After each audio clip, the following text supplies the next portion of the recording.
C'est une de ces affirmations qu'on répète sans même y penser, n'est-ce pas? Pourtant, la perspective qu'on va décortiquer ensemble la remet totalement en question. Alors, accrochez-vous, parce que la théorie qui suit risque de bousculer pas mal d'idées reçues. Alors, par où ça commence? D'après notre source, le point de départ n'est pas une demande de la société, non, tout part d'une offre. Une offre qui vient d'un groupe d'individus avec un profil, disons, assez spécifique. Voyons un peu de qui il s'agit. L'idée, elle est assez radicale. À l'origine, il y aurait des personnes qui font un choix de vie, celui de refuser l'effort. Plutôt que de galérer, d'apprendre un métier avec patience, ces personnes auraient consciemment choisi d'éviter ce que le texte appelle les durs labeurs. C'est ce refus qui serait la vraie racine du phénomène. Et ce choix, il crée une sorte de bifurcation. Deux chemins s'offrent alors. D'un côté, la voie classique, le travail, la patience, et de l'autre, la promesse de l'argent rapide, sans les efforts qui vont normalement avec. L'auteur dessine ici une frontière très nette. D'un côté, on a le savoir-faire, ce qui prend du temps à acquérir, et de l'autre, des stratégies pour avoir tout de suite.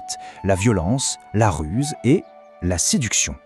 Mais attention ici, la séduction n'a rien de romantique. C'est un outil, un simple moyen de transaction pour un gain immédiat.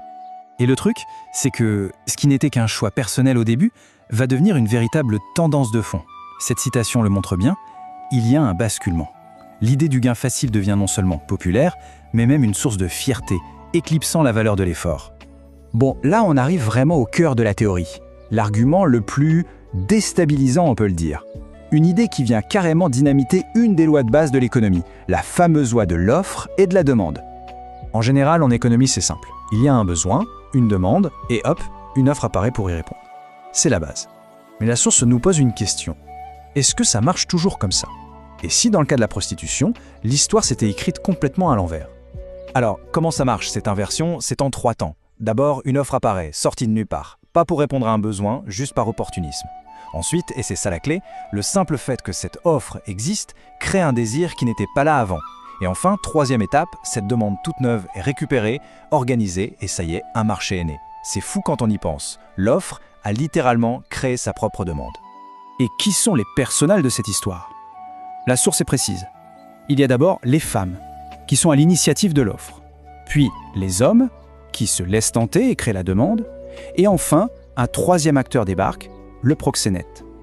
Lui, il voit le potentiel et il structure tout ça pour en tirer un maximum de profit. Ok, le marché est en place. Mais le problème, selon l'auteur, c'est que ce système de gain facile est en réalité un piège redoutable.